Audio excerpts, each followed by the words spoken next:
Ya, halo pemirsa, langsung dari studio IDX Channel Jakarta. Saya Prasetyo Wibowo kembali hadir dalam Market Review akan mengupas isu-isu penggerak ekonomi Indonesia dan kali ini kita akan membahas dari sektor investasi. Per semester 1 kita tahu pemerintah sudah menyampaikan 22, sekian persen bahwa laju pertumbuhan investasi ini sekitar 53% ya dari target yang sudah ditetapkan 1.600 triliun rupiah. Bagaimana realisasinya di lapangan? Apakah juga terdampak terkait dengan sektor-sektor usaha? Langsung saja kita mulai market review selengkapnya.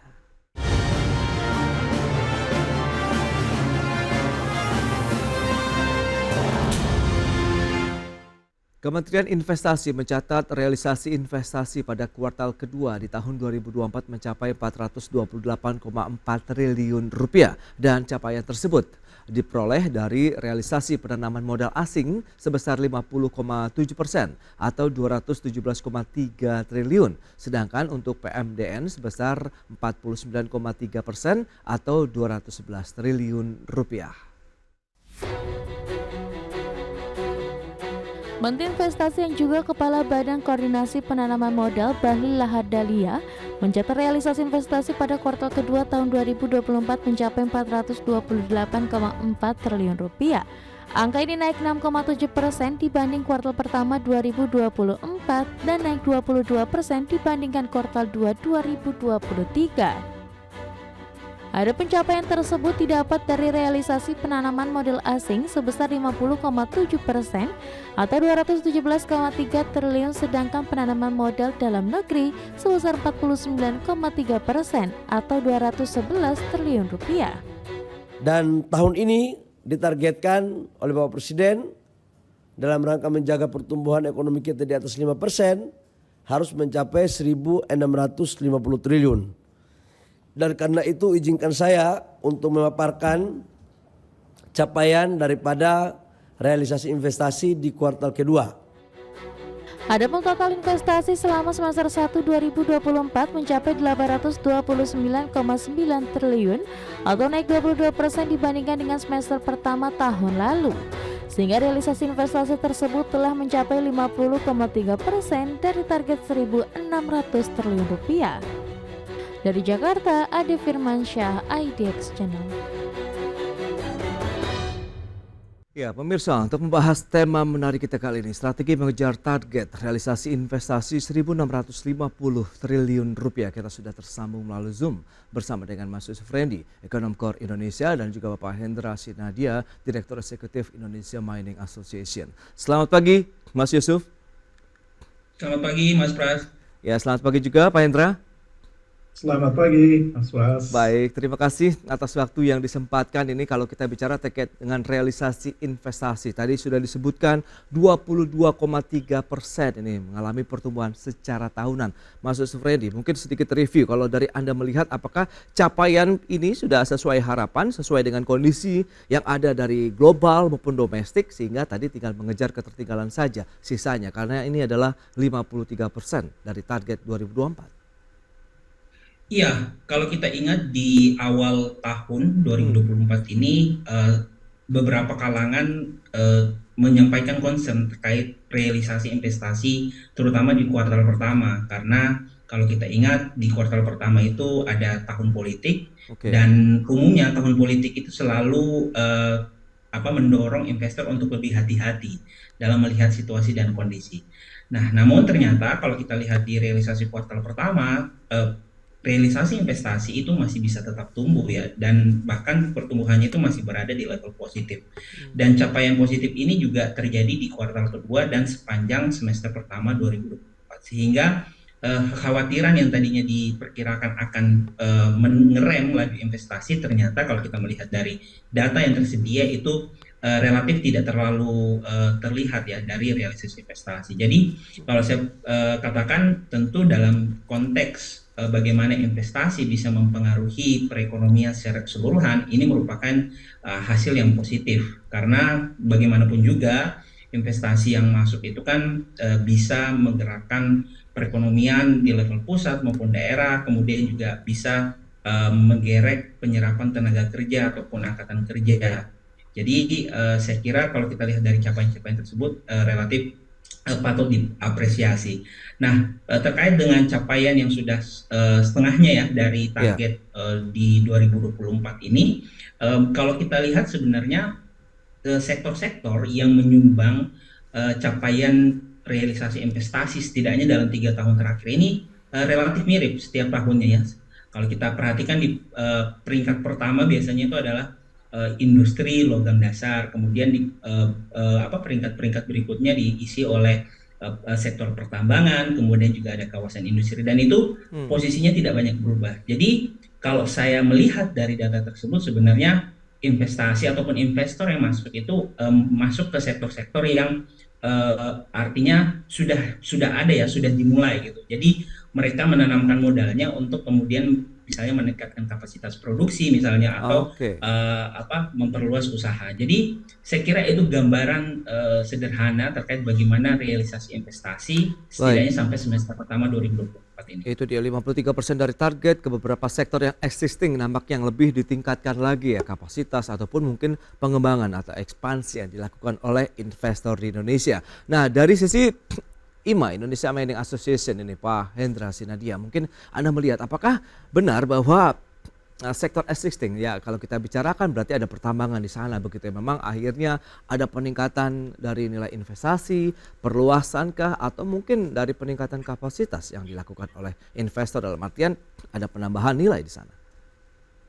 Selamat pagi. Iya, Ya. kalau data dari pemerintah yang kami terima itu target investasi kalau nggak salah hampir 8 miliar US dollar ya di tahun 2024 dan per semester 1 ini rupanya masih 30% ya, sekitar 2,5 US dollar, miliar US dollar yang terrealisasi sehingga masih cukup jauh kalau kita lihat masih harus tertinggal 70% lagi yang harus dikejar dalam sisa paruh kedua.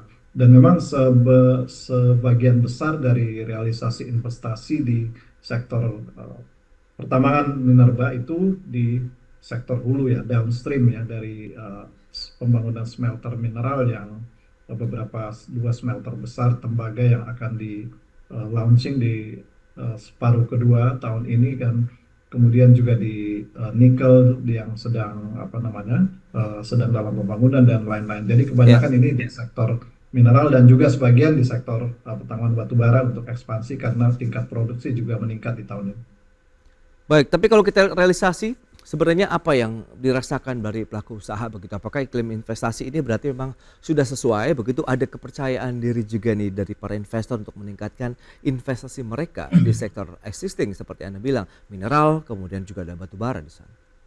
Ya, sektor pertambangan ini masih tetap optimisnya masih tinggi ya. Bahkan Hmm, di saat-saat kalau kita lihat di saat krisis pun juga sektor pertambangan tetap menggeliat. Apalagi hmm, pasca pandemi ini sektor komoditas semakin menggeliat ditopang dengan kenaikan harga komoditas. Sehingga outlook dari sektor pertambangan, investasi pertambangan masih sangat positif ya. Meskipun memang tadi realisasi yang disampaikan data dari pemerintah ini masih di bawah ini, tapi kalau kami melihat perusahaan-perusahaan ini tetap optimis untuk melakukan investasi, apalagi kita udah masuk di era transisi energi di mana perusahaan-perusahaan juga dituntut untuk berinvestasi untuk menghasilkan ekosistem energi yang lebih bersih. Jadi investasi di sektor pertambangan ini terus bergerak dari upstreamnya, dari eksplorasi gitu ya, oke. produksi, kemudian juga ke value chain-nya ke downstream juga terus bergerak dan ini terus meningkat ya bisa dikatakan. Baik, itu dia upstream to downstream. Nampaknya memang investasi terus terjaga di industri pertambangan kita begitu tadi ada nikel, batu bara dan pertambangan mineral lainnya. Baik, kita kan lihat lantas seberapa besar nilai investasi yang masuk tertransmisikan dengan adanya penyerapan tenaga kerja, kontribusi terhadap pembangunan ekonomi daerah. Kita bahas nanti di segmen berikutnya. Pemirsa, pastikan Anda masih bersama kami.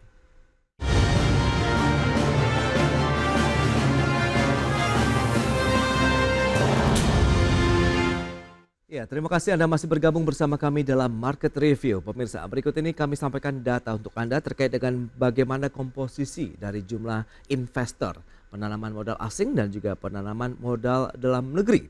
Ya, data yang bisa Anda saksikan di layar televisi Anda, kita lihat komposisinya Untuk dari PMA kita lihat 421,7 triliun rupiah, kemudian menyusul dari PMDN 408,2 triliun rupiah.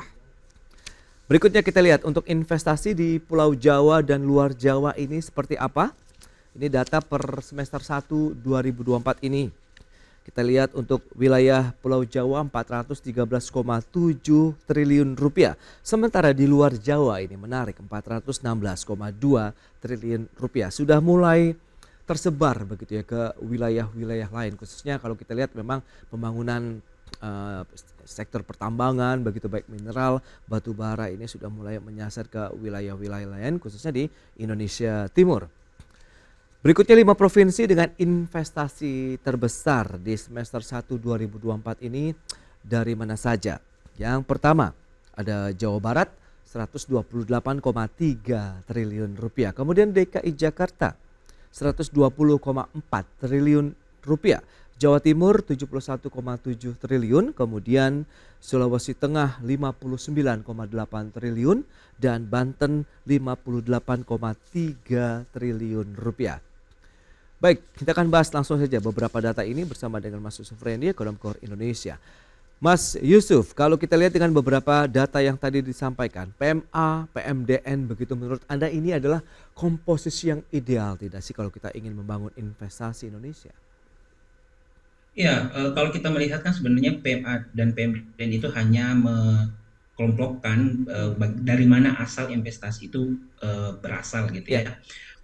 Kenapa kemudian saat ini secara kontribusi PMDN itu relatif lebih besar karena investasi yang dilakukan oleh pemerintah terutama itu relatif besar terutama untuk pembangunan infrastruktur dan juga kawasan industri dan kemudian kenapa PMA juga relatif masih kecil karena itu tadi ini kan akan sangat bergantung dari bagaimana investasi asing melihat ya outlook dari perekonomian Indonesia untuk sektor-sektor tertentu.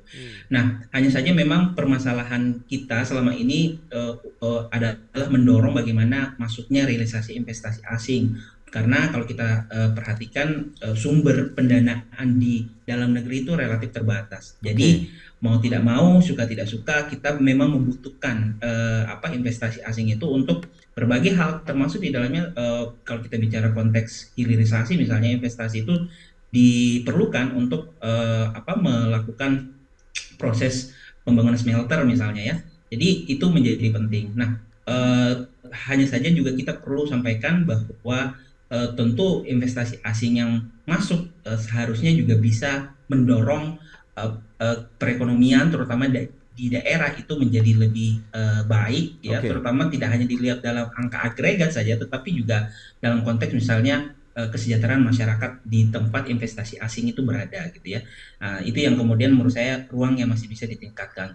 Nah, tetapi kalau kita melihat secara keseluruhan tadi disinggung masuknya investasi asing, ada satu provinsi yaitu Sulawesi Tengah yang menjadi 5 besar ya masuknya realisasi investasi asing dan ini selaras dengan data yang dikeluarkan oleh BPS di mana Provinsi Sulawesi, kemudian Provinsi Maluku misalnya itu menjadi provinsi dengan pertumbuhan ekonomi tertinggi ya terutama di data terakhir dan itu pencapaiannya relatif lebih tinggi dibandingkan provinsi seperti Jawa dan kenapa kemudian pertumbuhan provinsi ini tinggi salah satunya karena itu tadi adanya investasi yang masuk dan juga proses hilirisasi pertambangan ya yang terjadi di beberapa provinsi tersebut. Jadi saya kira itu beberapa memasukkan catatan yang kemudian perlu dilihat dari realisasi investasi PMA dan PMDN di dalam negeri. Baik, nah dari sisi serapan tenaga kerja, penciptaan lapangan kerja, kalau Anda katakan memang ini menarik ya,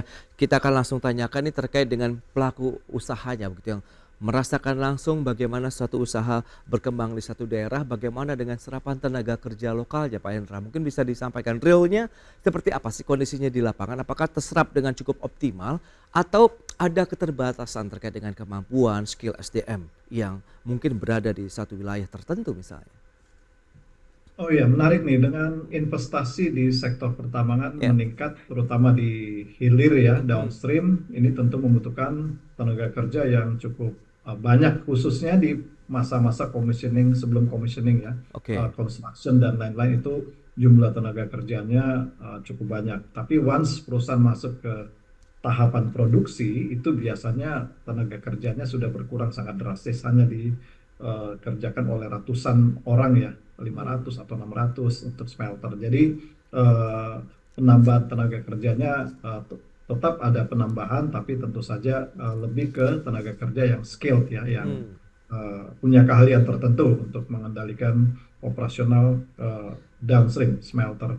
Kemudian kalau di batu bara juga terus meningkat, dan ini kami melihat indikator dari potensi penyerapan tenaga kerja. Kita bisa melihat dari semakin bertumbuhnya jumlah perguruan tinggi ya yang memiliki program pendidikan untuk kejuruan tambang. Ini terus meningkat di Indonesia ya. Dari tahun lalu, 3 tahun lalu itu jumlahnya 50-an, sekarang di atas 60-an. Jadi ini menandakan bahwa kebutuhan tenaga kerja di sektor pertambangan terus meningkat, apalagi komoditas-komoditas nikel juga terus berkembang. Jadi dari indikator itu kita melihat tambahan tenaga kerja ini sangat-sangat cukup positif ya melihatnya. Baik, berarti bisa dikatakan apakah posisi wait and see? Biasanya kan investor asing melihat bagaimana masa transisi kepemimpinan nasional Indonesia kan saat ini, nanti ada pergantian kepemimpinan. Begitu Anda melihat apakah ini akan berdampak terkait dengan kinerja investasi, bagaimana minat investor asing untuk meningkatkan modal mereka di Indonesia, mengingat PMI itu naiknya 16,1%, kemudian PMDN-nya naiknya 29,4% ini, Pak Hendra.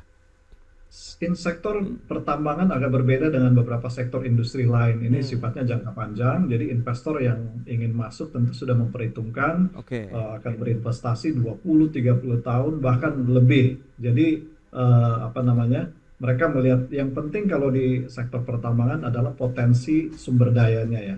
Sumber daya yang mana Indonesia salah satu negara yang diberkahi dengan sumber daya yang besar.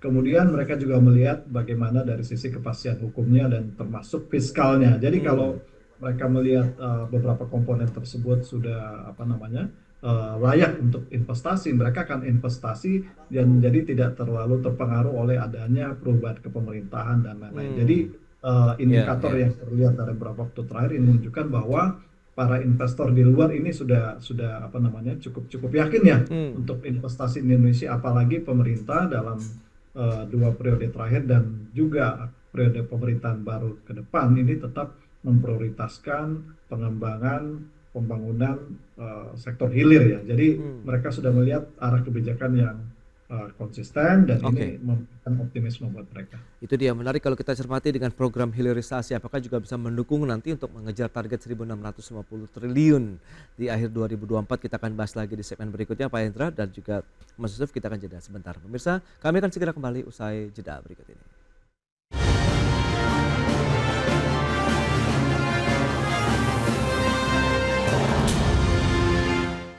Baik, pemirsa, kita akan lanjutkan kembali perbincangan menarik ini terkait dengan investasi bersama dengan Mas Yusuf Rendy dari Core Indonesia, kemudian Pak Hendra Sinadia, beliau adalah Direktur Eksekutif Indonesia Mining Association. Baik, Mas Yusuf, mungkin bisa dijelaskan lebih jauh. Kalau kita bicara dengan tadi beragam upaya investasi yang dikejar oleh pemerintah ini nampaknya bisa dikatakan lah ya sudah membuahkan hasil. Di pertengahan tahun kita sudah setengah jalan begitu. Tapi Anda melihat bagaimana tantangan yang masih dihadapi untuk mengejar target 1.650 triliun sampai dengan akhir tahun. Kalau memang tadi dikatakan Pak Hendra untuk sektor pertambangan ini memang untuk investasi jangka panjang. Investor asing masih cukup confident begitu dengan kondisi politik dan ekonomi Indonesia sampai dengan beberapa tahun ke depan. Silakan. Ya, jadi kalau kita bicara investor terutama yang sifatnya jangka panjang, maka hal yang kemudian perlu diperhatikan adalah menjaga kepercayaan, menjaga prospek ya perekonomian Indonesia dalam jangka panjang.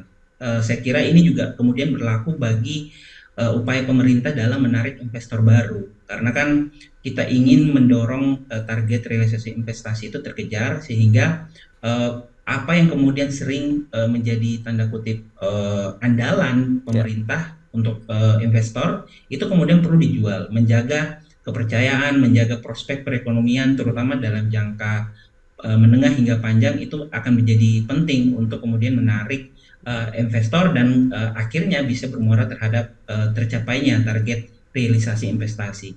Dalam 5 besar ya sektor yang kemudian menyumbang realisasi investasi tadi sudah disinggung pertambangan, kemudian produk hilir dari pertambangan. Ada satu sektor yang menurut saya juga bisa potensial ya untuk kemudian mengisi agar target investasi itu tercapai, yaitu kawasan ekonomi ya, kawasan khusus misalnya. Oke. Karena kalau kita perhatikan pemerintah saat ini juga tengah gencar nih membangun kawasan ekonomi khusus, kemudian kawasan industri. Nah, ini yang kemudian bisa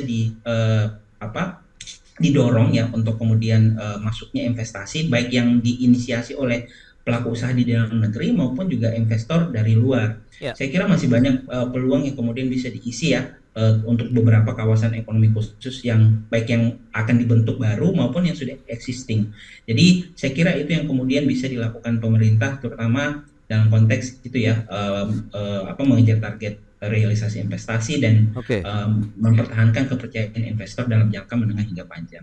Baik. Nah, kalau kita bicara mengenai kawasan ekonomi khusus, review Anda begitu sejauh ini memang efektif tadi untuk bisa meningkatkan roda perekonomian begitu di daerah tersebut di tempat KEK berada dan juga nasional, dan bagaimana juga kalau kita bicara mengenai kontribusi efektivitas kehadiran KEK sendiri. Iya, sayangnya memang kita tidak bisa memukul rata ya bagaimana dampak KEK ini terhadap di setiap daerah. Karena kalau kita melihat dampak antara KEK misalnya di Pulau Jawa dengan katakanlah KEK di Sulawesi atau mungkin Kalimantan itu akan berbeda. Kalau kita lihat kontribusi ataupun kinerja KEK di Pulau Jawa misalnya KEK seperti KEK Gresik itu yang baru itu kalau kita lihat angka realisasi investasinya sudah relatif tinggi.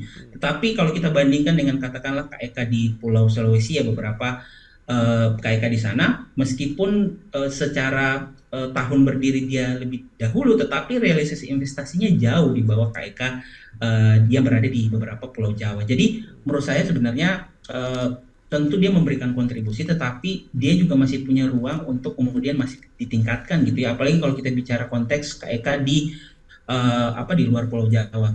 Jadi harapannya tentu pengelola KEK bisa aktif dalam misalnya mendorong pembentukan insentif investasi tertentu yang kemudian bisa menarik investor agar bisa mau atau tertarik berinvestasi di KEK. Kemudian juga yang tidak kalah penting misalnya penyediaan infrastruktur dasar yang saya kira menjadi pertimbangan penting ya investor ketika ingin berinvestasi. Apakah ketika misalnya dia berinvestasi di sana jalur distribusi logistik itu akan relatif sudah tersedia, karena itu tentu akan menentukan seberapa besar mereka akan berinvestasi dan ongkos setelah mereka berinvestasi di kawasan tersebut. Baik, Mas Yusuf. Lantas bagaimana kalau kita bicara mengenai insentif? Nah, bagi pelaku industri pertambangan sendiri, apakah insentif, kebijakan, infrastruktur yang disediakan untuk investasi di sektor pertambangan ini sudah sesuai harapan? Dalam artian memang itu yang dicari, yang dinantikan juga oleh pelaku usaha dan investor. Ya, mungkin nanti ini bisa dikonfirmasi ke Pak Hendra, tetapi kalau kita perhatikan sebenarnya dalam beberapa tahun terakhir ini pemerintah cukup concern untuk melakukan proses hilirisasi ya, terutama di sektor pertambangan, dan berbagai insentif saya kira sudah disediakan oleh pemerintah baik dalam bentuk insentif di level pusat maupun di level daerah. Yang mungkin menurut saya masih bisa ditingkatkan adalah bagaimana memastikan realisasi insentif itu sudah berjalan sesuai dengan di atas kertas gitu ya, sesuai dengan peruntukannya. Kalau kita perhatikan kan insentif itu ada yang memang menjadi kewenangan pemerintah pusat, tetapi ada juga yang menjadi kewenangan pemerintah daerah. Nah, koordinasi antara pemerintah pusat dan daerah inilah yang kemudian perlu diperhatikan dengan seksama apakah sudah berjalan dengan baik, sehingga kemudian menopang realisasi investasi tidak hanya untuk sektor pertambangan menurut saya, tetapi juga sektor-sektor lain yang bisa memang mendorong realisasi investasi secara keseluruhan. Baik, Pak Hendra, lantas bagaimana nih kalau review Anda terkait dengan insentif-insentif yang diberikan oleh pemerintah? Apakah sudah sesuai harapan? Tadi seperti yang Mas Yusuf katakan, koordinasi sudah cukup sesuai dan terintegrasi ya, pusat daerah, pemerintah daerah dan pemerintah pusat misalnya. Oke, menarik.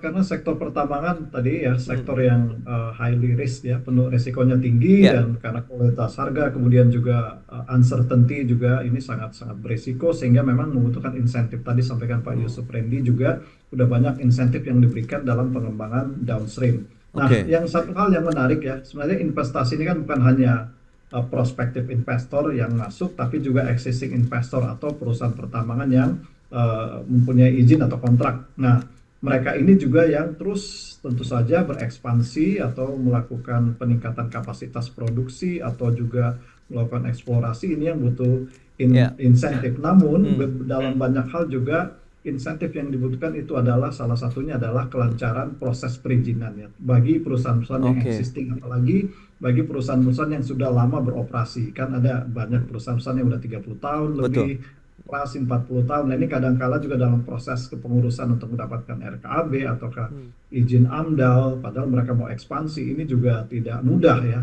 Padahal ini investasi yang dari perusahaan existing ini juga cukup besar. Nah, ini yang Betul. mungkin selain tadi insentif dalam kebijakan fiskal perpajakan yang perlu dipertimbangkan, tentu saja dalam proses perizinan khususnya buat perusahaan-perusahaan yang sudah cukup lama di Indonesia, yang sudah kontribusi track recordnya sudah sangat bagus Ya. ya, ini tentunya insentif yang dibutuhkan adalah kemudahan dalam mendapatkan perizinan ya, bisa AMDAL, bisa RKAB, ataukah izin-izin dari berbagai sektor lain. Nah, ini yang seringkali masih menjadi kendala.